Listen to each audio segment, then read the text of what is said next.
Hello learning buddies. Last వీడియోలో parts of speech అంటే ఏంటి అండ్ పార్ట్స్ ఆఫ్ స్పీచ్ అనేవి 8 ఉంటాయని చెప్పుకున్నాం కదా. ఈ రోజు నుంచి ఒక్కో పార్ట్స్ ఆఫ్ స్పీచ్ గురించి ఒక్కొక్క వీడియోలో ఇన్ డీటెయిల్గా ఎక్స్ప్లెయిన్ చేస్తాను. అండ్ మీరు కనుక మన ఛానల్కి రావడం ఫస్ట్ టైం అయినట్లయితే మన ఛానల్ని సబ్స్క్రైబ్ చేసుకోండి అండ్ వీడియోని ఎండ్ వరకు చూడండి. సో ఈ వీడియో మీకు కనుక నచ్చినట్లయితే ఖచ్చితంగా ఒక లైక్ చేయండి. ఈ రోజు వీడియోలో పార్ట్స్ ఆఫ్ స్పీచ్లో ఫస్ట్ వన్ అయిన నౌన్ గురించి ఇన్ డీటెయిల్గా ఎక్స్ప్లెయిన్ చేస్తాను. Let's jump in today's video. Noun. A noun is the name of a person, place, thing or animal. అంటే నౌన్ అనేది నేమ్స్ని తెలియజేస్తుంది. ఒక వ్యక్తి, స్థలం, వస్తువు, యానిమల్ నేమ్స్ని నౌన్ అనేది తెలియజేస్తుంది. దీన్నే మనం నౌన్గా డిస్క్రైబ్ చేస్తాం. ఇది ఆల్రెడీ అందరికీ తెలుసు. For example, name of the person. Name of the person అంటే Arjun, Neha, Pooja, Meera. Name of the place Kerala, Varanasi, Chennai, Jaipur. Name of the thing shoes, headphones, cup, pen, table. Name of the animal cat, dog. ఇవన్నీ నౌన్కి examples. So ఈ నౌన్లో మనం ఇంపార్టెంట్గా తెలుసుకోవాల్సినవి types. నౌన్లో మెయిన్గా మనకి 8 types ఉన్నాయి. అందులో ఫస్ట్ వన్ వచ్చేసి ప్రాపర్ నౌన్. ప్రాపర్ నౌన్ అంటే ఏంటంటే a proper noun is the specific name of a person, place or thing. Proper noun అనేది ఎగ్జాక్ట్ నేమ్ చెప్పడానికి, అంటే ఒక పర్సన్ నేమ్ ఆర్ ఒక ప్లేస్ నేమ్ ఆర్ ఒక థింగ్ నేమ్ని ఎగ్జాక్ట్గా చెప్పడానికి. కళ్యాణ్ ఇది ఒక ఎగ్జాక్ట్ నేమ్, సంధ్య ఇది ఒక ఎగ్జాక్ట్ నేమ్, నెల్లూరు ఇది ఒక ఎగ్జాక్ట్ ప్లేస్ నేమ్. సో ఎగ్జాక్ట్గా ఒక పర్సన్ గురించి కానీ, ఒక ప్లేస్ గురించి కానీ, ఒక థింగ్ గురించి కానీ చెప్పడానికి యూస్ చేసే నేమ్స్ ఏవైతే ఉంటాయో వాటిని మనం ప్రాపర్ నౌన్గా డిస్క్రైబ్ చేస్తాం. Next one common noun. Common noun గురించి మాట్లాడుకున్నట్లయితే common noun refers to general names of people, place or thing, animal. అంటే వ్యక్తి, వస్తువు, జంతువుల యొక్క జనరల్గా పిలిచే నేమ్ ఏదైతే ఉంటుందో, అంటే జాతి యొక్క నేమ్ ఏదైతే ఉంటుందో అది కామన్ నౌన్. ఇప్పుడు నేనున్నాను, నా పేరు హబీబ్. నా సబ్స్క్రైబర్స్లో నందిని, సంధ్య, చామంతి ఆర్ ఇంకా ఒక్కొక్కరికి ఒక్కో ఎగ్జాక్ట్ నేమ్ ఉంటుంది కదా. మనమందరినీ కామన్గా, అదే జనరల్గా సాధారణంగా పిలిచే నేమ్ ఏంటి? గర్ల్ అని పిలుస్తాం. అదే రాజేష్, రవి, కిరణ్ వీళ్ళని బాయ్ అని పిలుస్తాం. అంటే పీపుల్స్కైనా, థింగ్స్కైనా, ప్లేస్కైనా మనం సాధారణంగా పిలిచే నేమ్ ఏదైతే ఉంటుందో అది common noun. Next one abstract noun. దీని గురించి మాట్లాడుకున్నట్లయితే abstract noun refers to qualities, feelings that cannot be seen or touched but it can be felt.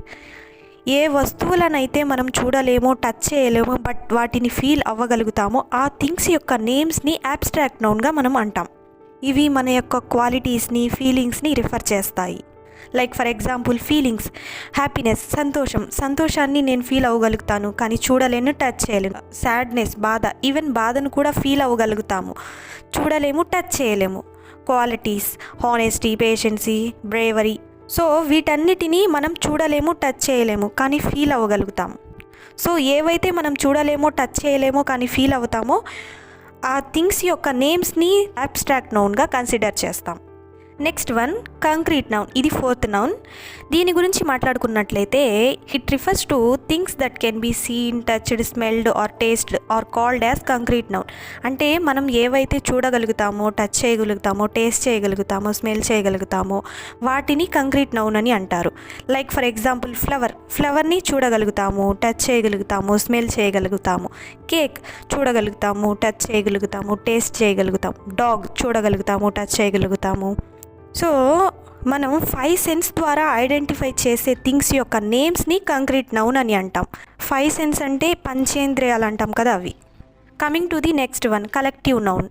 Collective noun refers to A group of people, animals, things considered as a single unit. అంటే ఒక group of పీపుల్ని are ఒక group of యానిమల్స్ని, ఒక group of things గురించి మాట్లాడేటప్పుడు మనం ఒకటిగా కలిపి చెప్పినట్లయితే అవి కలెక్టివ్ నౌన్ కిందకు వస్తాయి.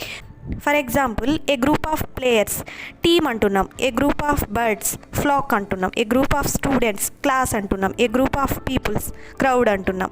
అంటే a group of people, things, animals కంబైన్డ్గా చెప్పడానికి వాడే నేమ్స్ ఏవైతే ఉంటాయో అవి కలెక్టివ్ నౌన్ కిందకు వస్తాయి. Next one sixth noun. ఇది compound noun. Compound noun made up of 2 or more words combine to form a single noun. అంటే 2 లేదా అంతకంటే ఎక్కువ వర్డ్స్ని కలిపి ఒక్క నేమ్గా చెప్పడాన్ని కాంపౌండ్ నౌన్ అని అంటాం. For example tooth paste. ఇప్పుడు టూత్ అనేది ఒక వర్డ్, పేస్ట్ అనేది ఒక వర్డ్. ఫుట్బాల్, ఫుట్ అనేది ఒక వర్డ్, బాల్ అనేది ఒక word. Ice cream, post office. ఇలాగ కంబైన్ చేసి చెప్పడాన్ని కాంపౌండ్ నౌన్ అని అంటాం. Another one countable noun. Countable noun గురించి మాట్లాడుకున్నట్లయితే టైటిల్లోనే తెలుస్తుంది కౌంటబుల్ అని. Noun that can be counted అంటే ఏవైతే మనం కౌంట్ చేయగలుగుతామో ఆ థింగ్స్ యొక్క నేమ్ని కౌంటబుల్ నౌన్ అని అంటాం. లైక్ ఫర్ ఎగ్జాంపుల్, ఒక ప్యాకెట్లో ఎన్ని పెన్స్ ఉన్నాయో కౌంట్ చేయగలుగుతాం. ఒక ట్రేలో ఎన్ని యాపిల్స్ ఉన్నాయో కౌంట్ చేయగలుగుతాం. మన ఇంట్లో ఎన్ని చైర్స్ ఉన్నాయో కౌంట్ చేయగలుగుతాం. Book 1 book 2 book, students 1 student, many students. So మనం ఇలా ఏవైతే కౌంట్ చేసి చెప్పగలిగే నేమ్స్ ఏవైతే ఉంటాయో వాటిని కౌంటబుల్ నౌన్గా చెప్తాం. Final one uncountable noun. Things that cannot be counted but measured. మనం ఏవైతే థింగ్స్ని లెక్కించలేమో ఆ థింగ్స్ యొక్క నేమ్స్ని అన్కౌంటబుల్ నౌన్గా చెప్తాం. For example, sugar, milk, water, oil, rice. షుగర్ని ఎన్ని క్రిస్టల్స్ ఆఫ్ షుగర్ ఉందో కౌంట్ చేయగలుగుతామా? మిల్క్, వాటర్, ఎన్ని డ్రాప్స్ ఆఫ్ మిల్క్ ఉంది, ఎన్ని డ్రాప్స్ ఆఫ్ వాటర్ ఉంది, ఎన్ని డ్రాప్స్ ఆఫ్ ఆయిల్ ఉంది అని కౌంట్ చేయలేము కదా. రైస్, ఎన్ని గింజలు రైస్ ఉన్నాయి ఒక్కొక్కటి అని కౌంట్ చేయలేము. సో వీటన్నిటినీ మెజర్ చేస్తాం, అదే కొలుస్తాం, బట్ లెక్కించలేము. సో ఏవైతే మనం లెక్కించలేమో వాటిని అన్కౌంటబుల్ నౌన్ అని అంటాం. సో ఈ వీడియోని ఇంకా లైక్ చేయకపోతే లైక్ చేయండి. లైక్ చేయడం వల్ల మీలాంటి ఇంకొంతమంది లర్నర్స్కి ఈ వీడియో అనేది రికమెండ్ అవుతుంది. అండ్ సబ్స్క్రైబ్ కూడా చేయండి. Thank you for watching. See you in the next video. Bye.